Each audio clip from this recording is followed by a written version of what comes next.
What's up, guys? Happy Tuesday. Welcome back to another episode of Eat, Train, Prosper. Today, Brian and myself are going to have a conversation around individualizing your approach to optimizing your own nutrition. This is something that I brought up that I wanted to talk about just for those of us who are fine that we have things like genetic polymorphisms or differences in the gut microbiome makeup between the different types of bacteria that we have that may influence to either help or hurt your kind of proclivity to some kind of just variations that may stand out from what is generally commonly accepted advice, or even things that come out of like a meta or a systematic review. So before we jump into this, as always, we're going to start off with some updates. Brian, what do you have for us? Hey. Yeah, I think the nutrition thing, the individualizing nutrition could almost be correlated similarly to like training volume. And we had that discussion about minimalist training volume and how everybody falls somewhere different on the spectrum. And I'm sure that individualizing nutrition has a lot of the same characteristics. So should be a fun conversation. Jumping into my updates, I have a few today. First and foremost, yesterday both kids were home from school. That was not cool. We're now at 20 out of 21 past school days, I think, that we've had at least one kid home, if not both. So we have an ear infection and a fever. And then I think Bryson's actually faking being sick. He even said at the end of the night, he was like, I tricked you guys. I was like, I know. I kind of figured you tricked us. So I was, mildly upset about that, but also like he's 5. So what are you going to do? Beyond sick kids, today I have my 12-week PRP update appointment. So crazy how fast time goes. I feel like the first 6 weeks crawled by, and then the last 6 weeks like flew by. It feels like just last week I was talking about, hey, my 6-week update is coming up. Overall, I'd say there's been a little bit of improvement between the 6 and 12-week mark. The most notable improvement is actually what happened this week. So I went to see my PT. She theorized that some of this kind of tightness that's still lingering in my knee that I keep talking about every week when I sit down in the bottom of the deep squat. She theorized that may be from having a weak glute med on that side. So she just said, obviously you want to strengthen that glute med, but as an initial kind of Band-Aid temporarily, try to activate or wake up that glute med before you squat. So she gave me a few different things I could do. A couple banded things like, fire hydrants and monster walks and stuff like that. But of course I opted for the one that I'm familiar with more, which is the glute med cable kickback. So I did 2 sets of that, not too hard, just kind of get some blood flow and like she said, wake up the glute med. Did that before squatting 2 days ago, and immediate improvement. The knee felt like it was tracking better. Sometimes when I descend down in my pendulum squat, the knee kind of gets like a little wobbly as it's approaching full flexion. This time that didn't happen. It felt like it was stabilizing the knee really well. And then even better than that, I had no pain at all at the bottom of the squat while I was squatting, and no like residual pain. Like usually after I squat for a few hours later, I can kind of feel it walking around like, hey dude, you squatted. This time it just felt like my quads were on fire. So for anybody that I didn't think I had a weak glute med. Like of all the things, I was like, I do this, I do that. Like I clearly train hard and I do all the things, but I didn't think my glute med would be something that could have such a dramatic impact on this. So super cool for me, very eye-opening. I think that through the course of time, continuing to strengthen the glute med and continuing to activate it before squatting should have, cumulatively positive effects going forward. Question for you there, because I know we corresponded on Instagram about this a little bit. Do you think that it could have something to do with the fact that, like, by we, I'm generally meaning you and I, but I'm sure we could extrapolate this to the larger listenership. We just don't move laterally at all in any kind of sport specific modality or anything that would actually train the glute med in any kind of meaningful capacity. Yeah, I do. I also think that doing single leg stuff is going to inevitably involve the glute med through stabilizing the pelvis. So I have a split squat and I have a single leg RDL. And so through those movements, I feel like it's at least tangentially getting some decent stimulus and stabilization work. But what it's probably missing is that short position, which is what the kickback monster walks, the banded stuff, or the glute med kickback would do, is to kind of flood it with blood and get that short position, where the single leg movements are more working at a lengthened position through like stabilization isometrically almost. But yeah, to your point, like I do agree that we need some lateral movement. And I think that would just be good for me in general when it comes to just rehabbing my knee from PRP to just get it strong again. So I think what I'm going to try and do is kind of throw in some skater plyo type things, like some lateral hops and stuff like that, so that it's working dynamically. And then continue to do like the glute med kickback and stuff like that. Cool. So moving on, I have 2 more quick updates here. My program on the Train Heroic app through Paragon, Brian's program, it's crushing right now. I'm actually really happy with the amount of the quality of response that it's gotten. So we don't offer a 7-day free trial on any of our Paragon programs. You either like sign up or you don't. But on my program, because it's a standalone, I decided to offer a 7-day free trial. And as you would expect, a lot of people just get the 7-day free trial, look at the programming, then cancel, which is fine. But my program is crushing on conversion rate compared to the norm across Train Heroic, which is like, I can't remember what the exact numbers were, but I want to say it was something like 20%, maybe 15% convert from free trial to actual member. And we're operating above 50% right now on Brian's program. So like that is 2 or 3 times badass. When you said that, like and I know you said like I'm not sure what the actual number was, but I was like, even a 15 to 20% conversion from a free trial, like that's pretty significant. And then to be over 50%, like maybe it's even 10%. But over 50, Brian, that is so I'm really happy with that. Thanks, man. Yeah, and I'm sure as it continues to go on, that number will probably fall. I think part of that is a product of it just being released, and most of the people that are doing the trial are probably people that are more likely to do the program because they follow me versus people that are just finding it through the Train Heroic marketplace. So I think those numbers will probably come back to the mean, or closer to the mean. But even if it's, double what the mean is or something like that, I feel really, really happy with that. And the program is legit. Like, it's obviously my program, but I try to institute education each week. We have like a really long, almost like blog post style write-up at the top that kind of talks about the cycle in general, but then also specifically to that week, what we're trying to accomplish. So I think it's been really, really positive. And for people that have access to a full gym and all the different like cables and machines and stuff like that, and if you respond to higher effort and slightly lower volume, I think it'd be a really good program for you to do. And then the final, yes. I have a suggestion.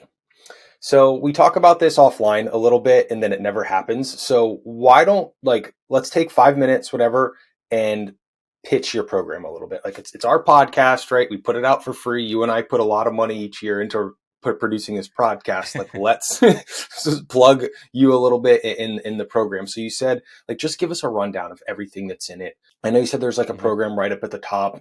Is there any sort of just some questions off the top of my head? Is there any sort of, I don't want to say the term like community, but can people let's say someone is performing their RDL and they can't, and they feel it in their lower back. Can they get any kind of suggestions on something like that? Just tell us what else is offered here. So there's actually 2 avenues that you can use to get a form check. So there's a chat function inside the Train Heroic app, and you can post videos, you can chat, you can ask quick questions, stuff like that. And then I get an immediate alert for that. So if I happen to be looking at my phone and not have it on Do Not Disturb, I will get back to you as quickly as I can. And then we also have our Facebook group, and that's primarily where we try to push people to do form check videos, because then that form check video can reach the other 3,000 plus members that we have and help them out. So yeah, form check videos, we highly encourage those. The more form check you can post, one at a time, we prefer, because we've had people, be like 6 form check videos, and it's like every movement of the day, and you're like, whoa, slow your roll. Let's pick like 1 or 2, But yeah, form check videos are going to be super ubiquitous across any of our programs. The current cycle that I'm in right now for my program is a push legs pull split. It is 6 sessions. So it's push, legs, pull, push, legs, pull. We do it over 9 to 10 calendar days. And one of the things I talk about in the write-up is that obviously, if you guys follow the podcast, you know I hate the calendar week. But the cool thing about the push, legs, pull, if you're not doing it on like that 7-day calendar week, is that you really can train on whichever days work for you in order, because there's no crossover between the sessions. So it's like if you had, say, and as an example, a day that was like a chest and back day, and then you had like a delts and arms day, and then you had a leg day, just to use a different split example, that would force you to have to take some strategic rest days in there between like upper body sessions. Like you wouldn't want to do like an arm session directly prior to a chest and back session. And you may or may not want to do a chest and back session directly prior to an arm session. So you have some more complication in there. Whereas with the push, legs, pull, none of the sessions have crossover. So you could do 3 or 4 sessions in a row and then take 2 or 3 days off, or you could do 1 off, 1 off, 1 off, 3 on. Like there's like a number of different ways that you can arrange it. And in none of the ways would it actually have any cumulative fatigue impact on you, aside from the systemic fatigue of possibly training too many days in a row in general, which is a problem anyways, across any program. But I love that part of the push, legs, pull split. If anyone's looking to jump onto it, though, by the time this podcast comes out, we're going to be like 2 weeks away from being done with the cycle. So maybe I'll take a little bit of minute in the next episode and plug the subsequent cycle, which is tentatively planned to be a 3 times a week full body, which is going to be like my neural or strength phase in quotes here, which will be a nice, just temporary 3 to 6 week break from hypertrophy. And then we would, in theory, jump back into another hypertrophy cycle after that. So that's really the basics. If anyone has any specific questions, you want to ask me any questions, DM me or shoot me an email or anything like that. Final update for me, which I think you guys will probably find interesting, is that I was invited to N1 last week to get some electrodes put all over my body by Cass. And we did 2 hours of, we'll call it lat testing, but it was really like back and lat testing. So the idea, these were EMGs. And so one thing about EMG that we've talked about on here is that it does tend to over prioritize the stimulus at the short position. So meaning that if you're doing a pull down, it's not going to give you a great reading when your arm is extended overhead and your lat is stretched. It's going to give you more of an acute reading or an emphatic reading when your elbow gets closer to your side and the lat contracts. So we do have to take that part of EMG with a grain of salt. But one of the things that Cass was explaining to me is that it's not just about looking at the EMG within a specific rep of a movement, because in any given rep, you might see high readings for teres and rear delt and lat. But what we want to do is essentially extrapolate that information that we're seeing out and see how it would compare. Like, what is the peak iliac lat reading of this movement versus the peak iliac lat reading of that movement? So it's not broadly what the readings are rep to rep within a given movement, but it's where is the peak in this movement compared to the peak in a different movement. So hopefully that makes sense for you guys, because what we're seeing as I did these is that the teres is pretty much involved in any pull that you do in like a really, really strong, prominent manner. It wouldn't matter if you're doing like an iliac lat pull down, a lumbar pull down, a wide grip pull down, a frontal plane pull in. Like all of these movements involve the teres on the EMG at least. And that's because it's going to, like I said, overemphasize the short position, which is where the teres is going to be most active in any of these movements. What it doesn't necessarily show super well is that something like a pull around or an iliac pull down in the sagittal plane, where your arm is straight up in front of you, that in theory will provide a better stretch on your lat. But because the EMG isn't necessarily going to be sensitive enough to receive that signal, we're unable to assess or to be confident, to confidently say via EMG that a pull around is more lat than a sagittal plane pull. So I asked Cass kind of what's the solution here? Like, what do we do about that? And he was like, well, our biomechanical modeling, with with Wade, the skeleton, and with all the rubber band pulleys and stuff like that. He was like, that's the best we have right now because, we know that the rib cage is here and that the arm stretches around the rib cage and the lat wraps around it and whatever. So that is a limitation of EMG. But one of the cool things that I just wanted to note from the analysis that we did, and you can see the comparison of every movement to each other. If you go to Cass's profile, there's a recent post that he put up of me doing pull downs where he compares movement to movement, like a wide grip pull down to a iliac pull down and stuff like that. And you can kind of see where the peak readings are. But one of the coolest things that came out of this to me was that if you did want to take the teres out of your movement as much as possible, the number one way to do this was in the lean back neutral grip pull down. So think about like you have a just inside shoulder width neutral grip. And then instead of being completely vertical with your torso, you're going to kind of lean back. And by leaning back with your thighs trapped underneath those knee pads in the pull down machine, you want to make sure that as you're leaning back, you're not going into thoracic extension. So you're not trying to arch and stick your chest up real big. You're trying to still kind of keep your core sucked down, but you're leaning back from the hip, not from the spine. Hopefully that image makes sense for you guys. But in that movement specifically, that lean back, neutral spine pull down with just inside shoulder width, that had the least teres reading and the highest lat and posterior delt readings, which was another interesting fact that we found was that the posterior delt is pretty much arranged or stimulated in every single pull that you do. So teres and rear delt are like, you almost like can't get away from them. They're just going to be part of whatever pull you do, which I think is actually more reason to do more lat specific pulls. Because if your teres and your rear delt are going to be super active in those movements anyways, then why do you need to do movements to specifically bias the rear delt or the teres? Which you may, if those are weak body parts, like for sure. But it just seems for most people, you get a ton of rear delt and teres stimulus anyways. Maybe bias a little bit more of your pulling to the lumbar and iliac lat regions. And you may actually find that you get a full back stimulus from that more than you would from something different.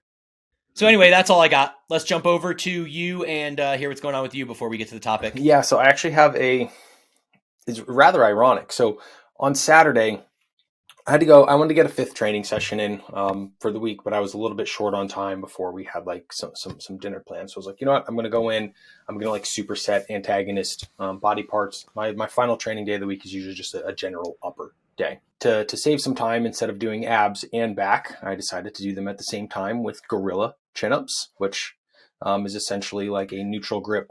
Or I guess you could do it with a supinated grip, but a neutral grip pull up with like a knees to elbows at the same time, right? So as you pull, you bring your knees into your chest, and that ends up bringing you, like, you end up kind of leaning back, like you were saying, but flexing your core down because you're bringing your knees up, kind of emulating that exact position that you were just describing. And then coincidentally, like today, so I did it on Saturday. I was a little bit sore yesterday, but today when I woke up, kind of like that 48-hour DOMS, like the very top of my lat and my rear delt are super sore. And I was like, and this is like the first time I've done them in a meaningful capacity in like months.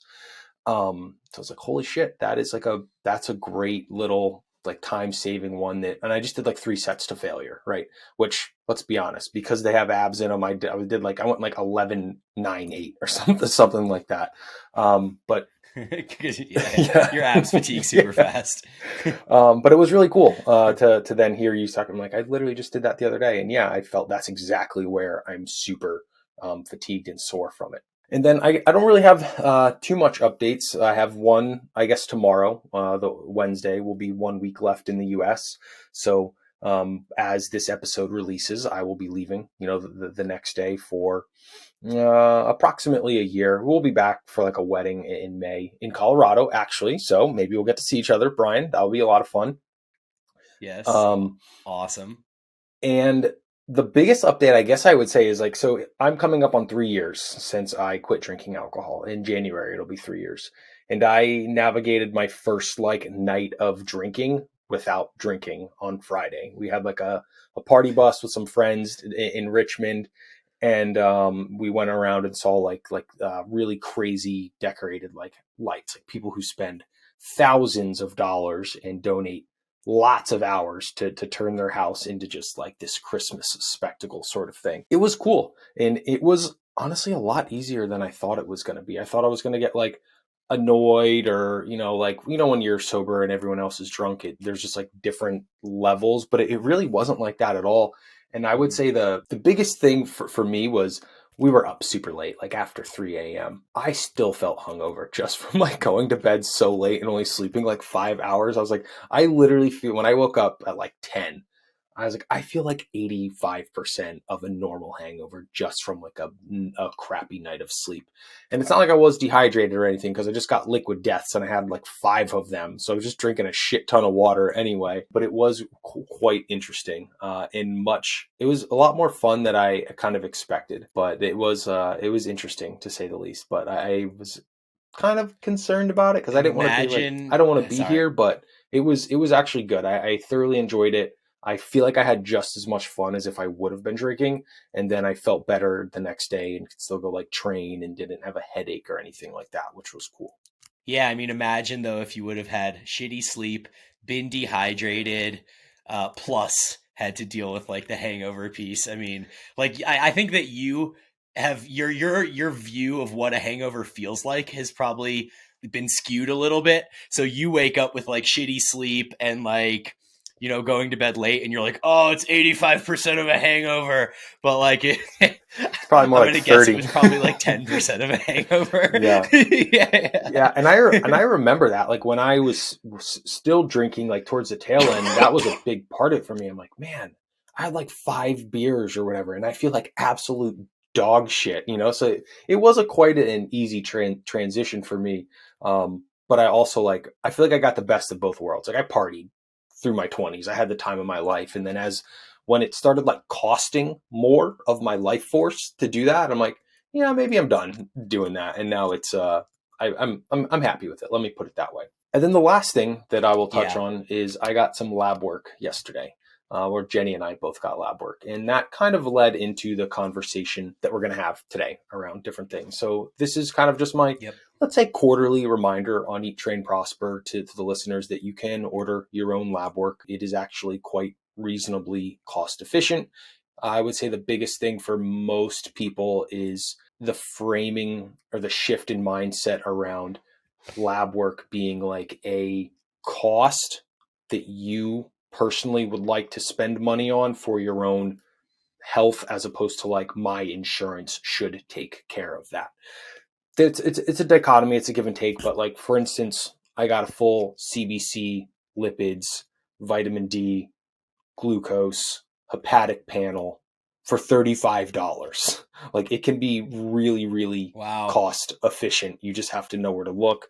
And then for anyone asking, there's 2 places I generally order lab work from right now. The first is going to be Life Extension for some of the smaller things like this one. And then the other place, when I'm getting like a larger panel, which I'll get like 2 times per year, or when I'm getting like a first kind of workup look at things with clients, we go to Nutrition Dynamic and have the male comprehensive weight loss panel, I believe it is. And then if you're a female, they have a female version as well. That is, at the current time of recording, the most cost efficient way or medium that I have found.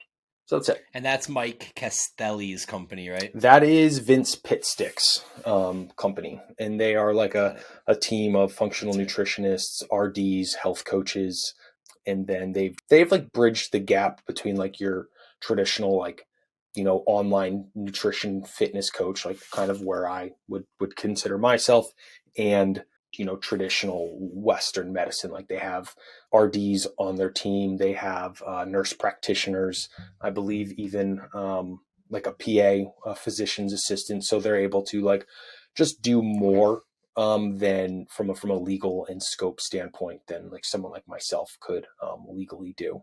But you can still, it's the beautiful Sweet. capitalist part of the United States, is like where there's a gap, like someone will come in with a capitalist solution of like, hey, your insurance doesn't want to let you get vitamin D tests, like we'll allow you to purchase it.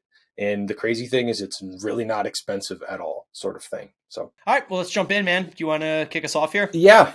So, like I said in the beginning, what we want to touch on is just like a couple kind of high level examples of approaches that you can look at or you should look at to really kind of optimize your own nutrition that may be different from the generally recommended population level averages or suggestions.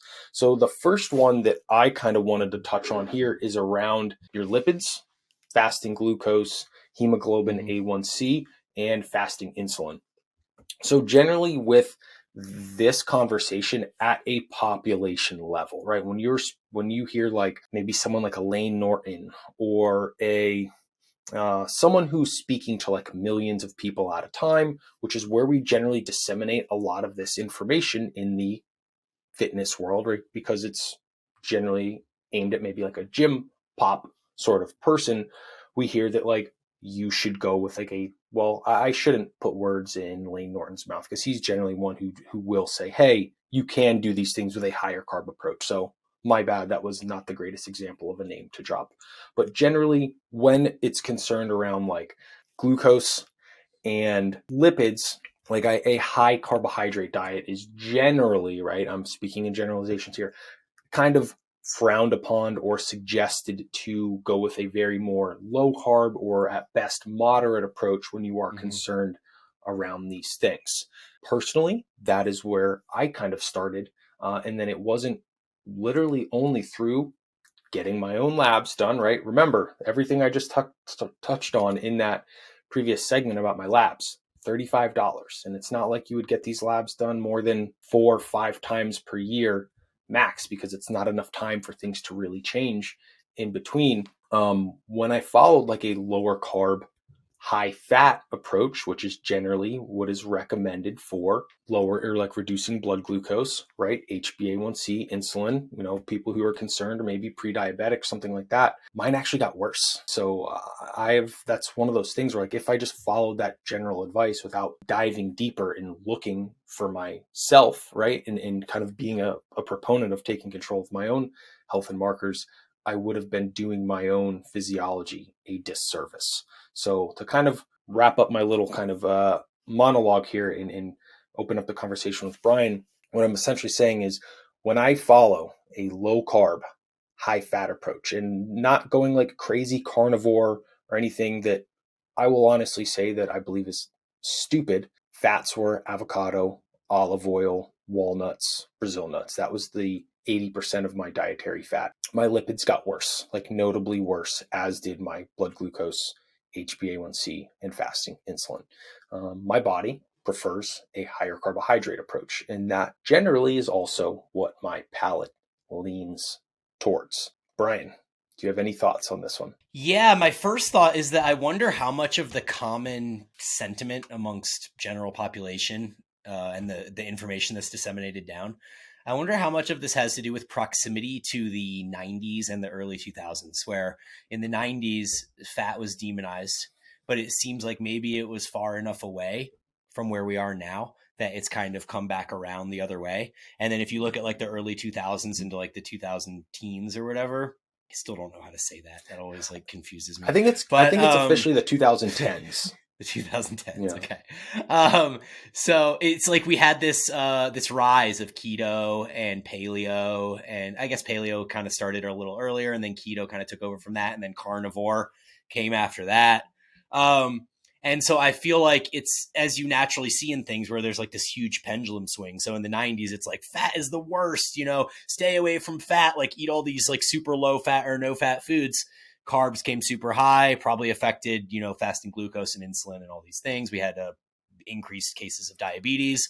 So then, no, keep your carbs low. Let's raise the fats up, So it has these swings. And right now, I feel like we're kind of in this space where the carnivore keto thing is still pretty dominant. Like I think that seems to still, at least in the people that I follow in my news feed, I see more keto and carnivore stuff than I do like high carb type stuff, low fat type stuff, whatever. But I think it's coming around. And where I was going with this is that I think that specifically in the population of people that are into fitnessy type things and really tuned into the research, we're starting to see a shift to higher carb especially during dieting phases.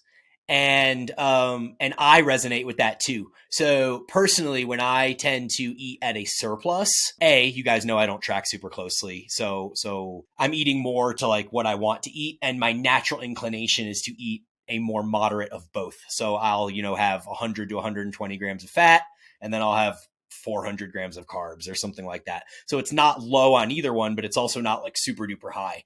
However, when I go to dieting, strictly for the fact of satiety, which I think is the main reason why here, and quick energy. So those two, which we can delve into. But I tend to go higher carb and lower fat, because if I'm having 100 to 120 grams of fat, and we know there's 9 calories per gram of fat, then we're looking at over 1,000 calories for my day coming from fat. And when you're dieting, you just can't do that, because then there's not enough room for protein and there's not enough room for carbs. Especially when I'm training, I need to make sure that I have some carbs so that I have some energy. And that fat is yes, fat is energy too, but it's harder energy for us to use quickly. So for that reason, I think that high carb dieting is starting to pick up a little bit more. But I think that when you're at a maintenance or a surplus, you definitely have more freedom because you have more calories to use. All very, very well said. Yeah. I think we could, in another episode, we can go into like structuring dieting a little bit more in detail and stuff, because I would love to have that conversation. It's one of the things that, again, when you're speaking at a generalized population level, right? When you're speaking to 1 million people, you kind of need to dumb that language down so that it lands kind of consistently on everyone. But when you're speaking to a more, I don't want to say a more educated population, but a population of people who understands a little bit more of the context of the conversation, you can have that more nuance. And I feel like we're fortunate that we do have a pretty contextually appropriate listenership, and we could provide a little bit more nuanced value on that specific topic. So make a note to come back and do an episode there. I think that would be a lot of fun. Maybe in the new year, as a lot of, diets and stuff are evolving or going to be undertaken. The next one there that I wanted to touch on is fiber, right? There's generally recommended baselines of fiber. The one that I think is kind of most appropriate is per 1,000 calories, approximately 14 grams of fiber. So if you're eating a 2,000 calorie diet, that's about 28 grams of fiber. It goes up to 3,000. Then we do, 14 times 3, which is what, 42 or something like that. Sorry that my math sucks. Correct. On the spot. You got it, buddy. So one thing that the reason I say that, and there's one that's like, hey, men should eat 35 and women should eat like 20, 24, 25 or something like that. I think that breaks down because, like, if you're a woman eating, let's say you're small, right? Let's say you're 5'1" and 105 pounds, like you're super, super tiny. Getting 25 grams of fiber in might be really, really difficult depending on what your caloric needs are. Also, if you're, a 6'4", 245 pounds, which I feel like can be decently lean, let's say like 15% body fat or something like that, maybe 16, 17. You're going on like a bit of a gaining phase, and you're eating 4,200 calories, right? You may need to go a little bit higher, or you probably even should. I have some clients that are in like the 60s, and that's when they feel great. They have 2 really consistent bowel movements per day that they pass really, really easily. They're like a 3 to 4 on the Bristol stool chart. Things are really, really good. I have other clients that once we get above like the high 20s, they start getting kind of like backed up and constipated a little bit, even if we do increase water and things like that. So one of those, like I said, it's to get to optimize your nutrition for your own life. You probably may need to go outside the bounds of the generalized, Gen Pop recommendation sorts of things and look at, okay, what is the percentage? There we go. Percentage of my carbohydrate in my diet to my fat. If you're taking a very high fat diet, let's say like 40, 45%, maybe you are testing a carnivore keto just to gain personal experience with it. There was a period of my life when I was testing every single diet personally just to have experience with it. You may find it really hard to get your fiber that high unless you're just doing a shit ton of chia seeds and flaxseed, because an overwhelming majority of your fiber is going to come as a byproduct of dietary carbohydrate. Conversely, if you're going super low, maybe you're doing a gain phase and you're super low super low fat, right? Like putting them at the kind of basement level and going super high carbohydrate, you may find that your fiber ends up in the like 60s or 70s. Like there's been times before where my fiber is in the low 70s, depending on relative percentages of insoluble fiber to soluble fiber, water intake, things like that. You may find that it causes you to be super, super gassy and things like that. And you maybe need to back it down, right? Maybe we replace your like 3 bowls of oatmeal per day. Maybe we only keep 1 in and we go with like a cream of rice or something like that. So just understanding how these different things may impact you. Specifically with fiber, we digest, right? I'm using air quotes here for those listening to the podcast, amounts of fiber differently. We touched on this a few weeks back on the podcast. Did we ever find out, Brian, which podcast this was from? Was it Stronger by Science where they touched on that? I don't know. I mean, that's highly likely. Yeah, I think it was that, but they found like, okay, let's say Brian and I are both given 10 grams of insoluble fiber. We find that Aaron actually digests like 1.4 grams of the insoluble fiber, and Brian was at like a 2.1, right? Enough. I think it was Stronger by Science, yeah. Enough to be like a statistical significant number. So if you extrapolate that over like 25 grams of insoluble fiber, we now start getting into things that maybe from an absolute standpoint do begin to affect your quality of digestion, propensity of having gas, different things like that. Brian?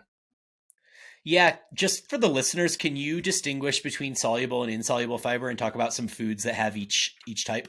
So basically it's how it responds like in water, right? So soluble fiber, let me fire up the definition really quickly, which will be helpful. So like I said, the biggest thing is going to be from a water standpoint. So soluble fiber is water soluble and can be metabolized by what we generally call like the good bacteria, right? Commensal bacteria in our gut. Insoluble fiber does not generally dissolve in water. Most often foods are going to have a combination of both. Certain foods may have like obviously a higher percentage of one as opposed to the other, but I believe like, I don't want to go on record saying and then be wrong, but I'm okay with being wrong. I believe if you were to add like a fiber supplement like psyllium husk, I believe is largely insoluble fiber. But again, I could be wrong there. Obviously, just double check the label. But most things do have a version or a combination of both. So it looks like, according to Google, whole wheat flour, wheat bran, nuts, beans, vegetables, cauliflower, green beans, and potatoes are good sources of insoluble fiber. And soluble fiber is found in oats, peas, beans, apples, citrus fruits, carrots, barley, and psyllium. Okay, so I was wrong. Psyllium so which one is more important if there is... It was soluble. Yeah. So which one, if there is one that's more important for regulating your poops, which one do we think is more important, soluble or insoluble? It depends on how much water you're intaking. So if you find that like your water intake may be relatively low, if you have too much soluble fiber, that could be like backing you up a little bit, adding some or causing some constipation. So what you might want to do is just increase your water in that context. But what I generally find with clients is more so than like my balance of fiber is off, is just overall food quality, like by an overwhelming majority there. Generally, when food quality is quite good, we have multiple servings of vegetables per day. We have fruit per day. We're not eating like gas station hot dogs and shit like that. That's generally where those problems stem from, just literally food selection. Yeah. I mean, I was actually curious about fiber the other day, and I'll get to why in a second. But I looked at the 2 breads that I have, and I have the really, really yummy, like Trader Joe's branded bread, which is just amazing. It comes in a little purple pack, and it's fucking fantastic. It has honey on it. 0 grams of fiber, none. And then I looked at the like Dave's Killer Bread. Yeah. So then I looked at the Dave's Killer Bread that I get with like tons of seeds and, it's whole wheats and all this stuff. And there's 4 grams of fiber per slice. So obviously like my palate wants to go eat this Trader Joe's bread because it's amazing. And then what I really should be doing is eating the whole grain bread with all the seeds on it. But the reason that I'm kind of going deep into this fiber conversation and how it kind of relates back to the individualization piece of why we're doing this episode is that the carnivore people and the keto people are very anti-fiber. I mean, it's the devil. Like the fiber is the worst. It's killing you, right? That's their belief system. And then on top of that, there's this commonly held belief in the world that fiber regulates your poops, that, it makes you regular and it increases the quality of your poops, right? And yet the carnivore people will tell you that they poop just fine every day. Many of them will state that their poops are on a 3 or 4 on the what is Bristol the stool chart thing called the poop scale? Mm-hmm. Bristol stool chart. Yeah, 3 or 4 is where you want to be, where they look like good, healthy poops, right? And so the carnivore people are all up in arms being like, you don't need fiber because look at me, I haven't had fiber in 3 years and I poop just fine. So like, how do we make sense of this? You run tests for yourself. That's how you make sense of it. Like, for example, like I said, there was a period where I was like, newer in the space. And well, obviously that was a very, Captain Obvious statement. And what I wanted to do was, but I didn't have, because there's like layers to the onion, right? So like, let's say the onion of nutrition, coaching, health, whatever has like 30 layers, let's say I'm in like layer 7 now or something like that. When I was in like layer 2, I couldn't understand like a conversation like we're having a depth enough to like apply it and understand things. Like I didn't understand lab work, things with lipids and that sort of stuff. So I'm like, I'm just going to get experience, right? There's like these diet camps. I'm going to go like, observe each of them, spend some time in each of them and just see how I feel and stuff like that. When I went with like the keto, really high fat, just like there was a time like my protein was at like 300, right, per day. I had these like, sorry, whatever. I am completely okay talking about poop and stuff on the podcast. Awful, greasy, like just, I could tell like these, I don't like these. I do not like, bowel movements like this. But when I would have more fiber, eating like a very omnivorous diet, ample amounts of protein, fiber, different vegetables, fruits, like I have like really like healthy poops, easy to pass. I'm not wiping 30 times. Like when I was doing the really high fat, very high amounts of saturated fats up there, it was like a 30 wiper. And I'd be like, this is a stark contrast from different things.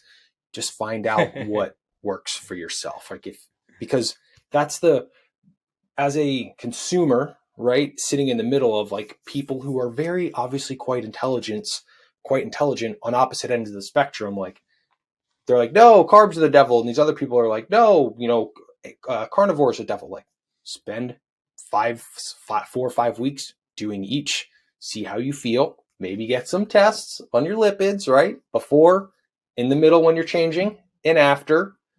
35 times 3, right? It's like $110 or whatever. It's not a lot of money.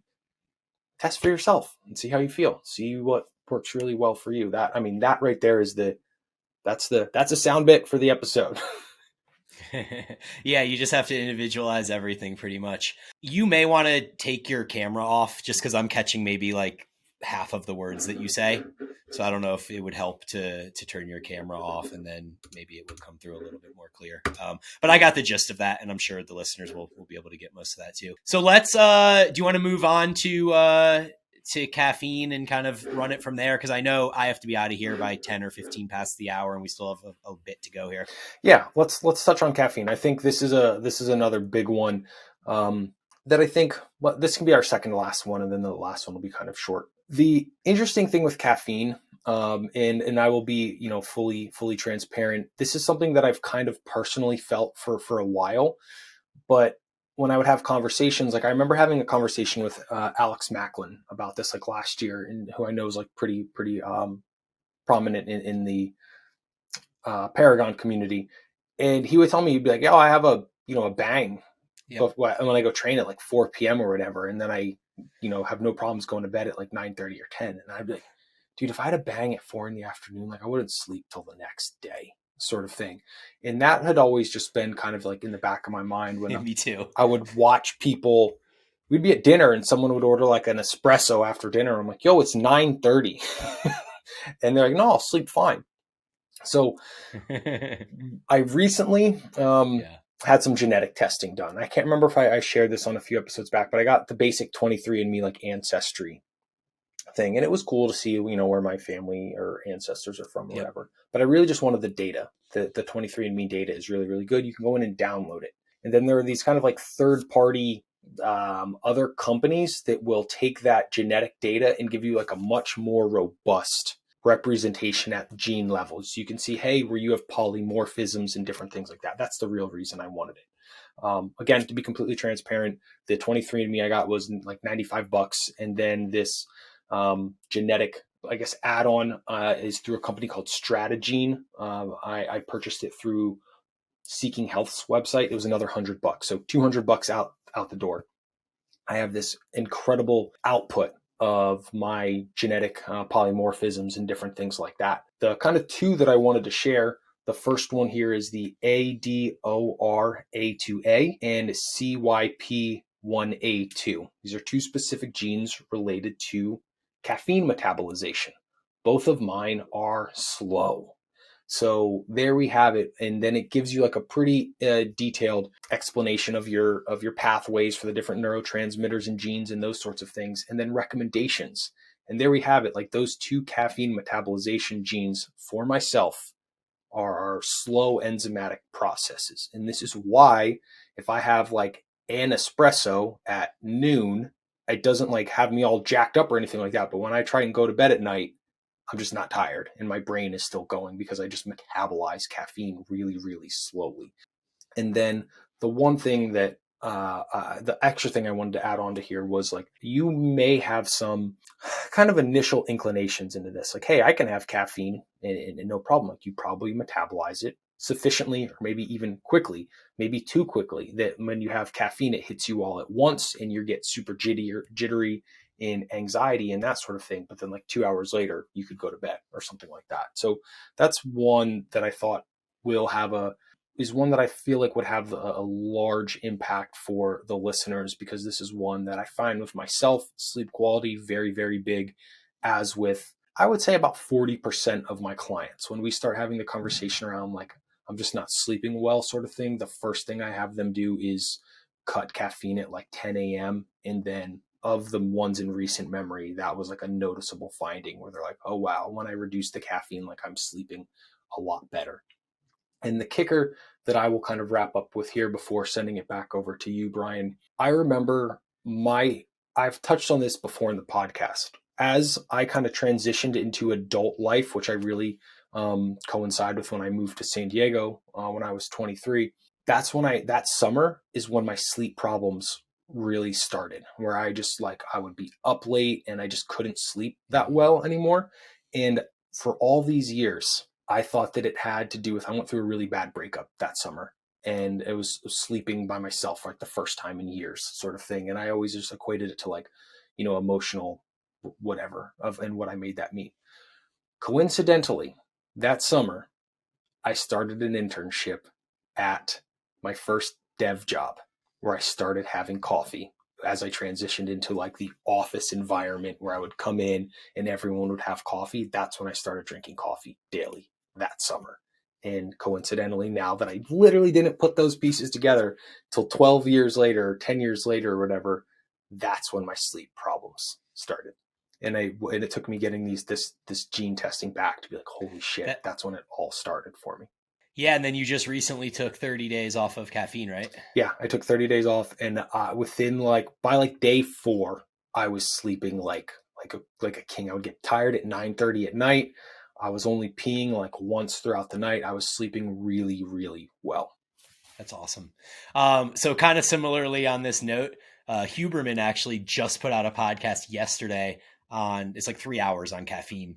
And one of the things he said is that some people can take up to 46 hours to metabolize the caffeine out of their system. So it's literally like, imagine you're one of these people and you have like a cup of coffee at 6 a.m. or something. It's like you may fall asleep the next night, but that shit's still in your body that night and then the following night too. It's just fucking crazy to even think about something that slow. And then on the other side of the spectrum, our buddy Greg Pitts, who used to be one of our trainers at the CrossFit gym. I remember when I first met him, he told me that he was reaching to his nightstand table at like 9 or 10 p.m. one night to get something. I don't know what he was taking.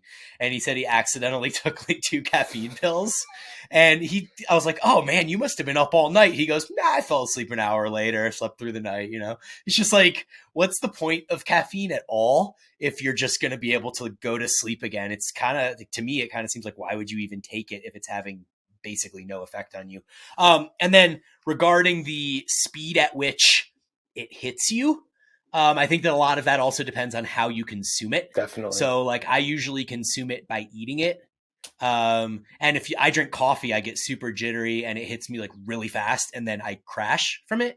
But when I take the equivalent amount of caffeine pills or whatever, it hits me, 45 minutes to an hour later, very gradually. And then I never really feel a crash from that. So that is how I prefer to do it. However, now that I'm saying this, I think that it also probably has a longer half-life when you consume it that way. And so it takes even longer to get out of your system if you consume it orally versus, I guess, drinking it's orally too. But if you eat it versus, or if you swallow it versus, man, I guess you swallow coffee too. But you know what I'm saying? You either drink coffee or you take a caffeine pill. It would metabolize a little bit slower when you consume it via pill. So I thought those were interesting. And then I've also, I mentioned this on the last episode, or maybe I was talking to there was a comment strain about caffeine under our last post on YouTube. But I was saying how I fall asleep like a baby every night. Like I can't even stay awake at, 8:30. I'm basically just out. And then my issue is that I tend to wake up at like 2 a.m. and have this like potentially early cortisol release or whatever it is. But it now makes me wonder if it really is just like the caffeine that's still kind of rolling through my system. I probably should get the genetic testing done too. But I think this is a super relevant piece of our conversation because just because it is so individual. And that's really the premise of what we're trying to talk about today is how caffeine fits into the individuality of just diet in general, right? Yeah. Yeah, and that's exactly the case. The genetic testing, I don't want to go too deep into it because I'm very, very new to it and I don't want to provide, poor information. But it has been very eye-opening. And I'll say that the last thing I will say on it before quickly touching on our last point, I think I'm getting to the bottom of my elevated blood glucose numbers. I've talked about that on the podcast before. Like on paper, I'm pre-diabetic. I've been since I started testing my labs in like 2018, 2017. And no matter what I do, it doesn't change. Like I can have 700 carbs a day. I can have 70 carbs a day. And my blood glucose in the morning stays around like a 95 to like 105, which isn't great, especially considering the lifestyle that I live. But I think I'm getting to the bottom of it through this genetic testing. And then, well, that's cool. Yeah. Yeah. I know 85 is where we want to be, right? 85 or lower. 85 is 85 or lower for like, okay, I'm fasting, 8 to 10 hours that's like a really solid number. And then, from a fasting insulin, you want to be like less than 4. Okay. So the last thing I think is prudent to touch on is the proximity of your final meal to bedtime. How this impacts or does not impact your sleep quality and digestion. The normal kind of suggested approach here is to keep a few hours between the final meal of the night and bedtime. Like I think 2 to 3 is a generally recommended thing. I think for a lot of people that is a pretty good approach. Personally, for myself, it doesn't work very well for me. That gap between like for me to do like a 12-hour fast, 13-hour fast from like a 7 p.m. to like a 7:30 a.m. or 8 a.m. to eat, starving. My body will wake me up at like 5:30 and like, motherfucker, we need food, sort of thing. And I find that eating late doesn't impact my digestion at all, my sleep quality at all, or really when I was doing a continuous glucose monitor, my postprandial and evening glucose numbers at all either. So again, the general recommendation is going to have to make assumptions about you. That's how generalized recommendations work. But to really make the most out of your own personal nutrition and optimize things, it's going to take running some tests on yourself, working with an educated coach who understands these sorts of things, and really dial in what works best for you so that you can kind of thrive, and maybe, I guess, could even say live optimally based off of how you want to. Yeah, and then just to really put a bow on this whole everything is individual conversation, I am the complete opposite of you, where I do much, much, much better if I don't eat close to bedtime. And so recently I've even begun, as we've kind of gotten into winter and we're trying to just naturally, follow circadian rhythm a little bit better. The kids we're trying to get them to bed earlier. We're going to bed earlier, things like that. We found that we now start to eat dinner at like 5, sometimes 5:30, but never even 6 o'clock. And then, I'll go to bed at 8:30. So I have like a good solid 3 hours between dinner and bedtime. Well, the other day I didn't eat much during the day. I just wasn't hungry. And so I ate my dinner at 5, like we usually do. And then I was laying there about to go to bed, and I was like, man, I am so hungry right now. And once I started eating, I couldn't really stop. So I ended up eating like a perfect bar and a piece of toast and an apple, and I feel like I had one other small thing too, maybe some nuts or something like that.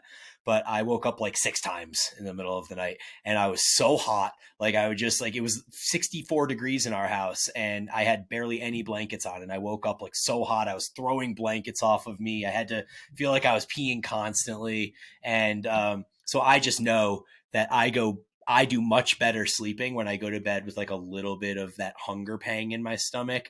And it would have been much better in that situation for me to just say, hey, it's temporary. I don't need to eat. I'll eat in the morning. It's all good. And I think that this also correlates to why when I begin dieting and I'm eating just less calories throughout the day, but then also being very cognizant of not eating closer to bed just because I have fewer calories to eat anyways. I sleep so much better. Like when I talked about this on the podcast, but when I diet, the first 15 pounds going from say the high 190s to the mid 180s, I sleep progressively better as the diet goes on. So just one of those things that's super unique and individual that we probably should, continue to assess on ourselves as time goes on. Definitely. So, guys, that's the episode on individualizing your nutrition for yourself to optimize everything. Brian, thank you for your inputs as always. Guys, we will talk to you next week.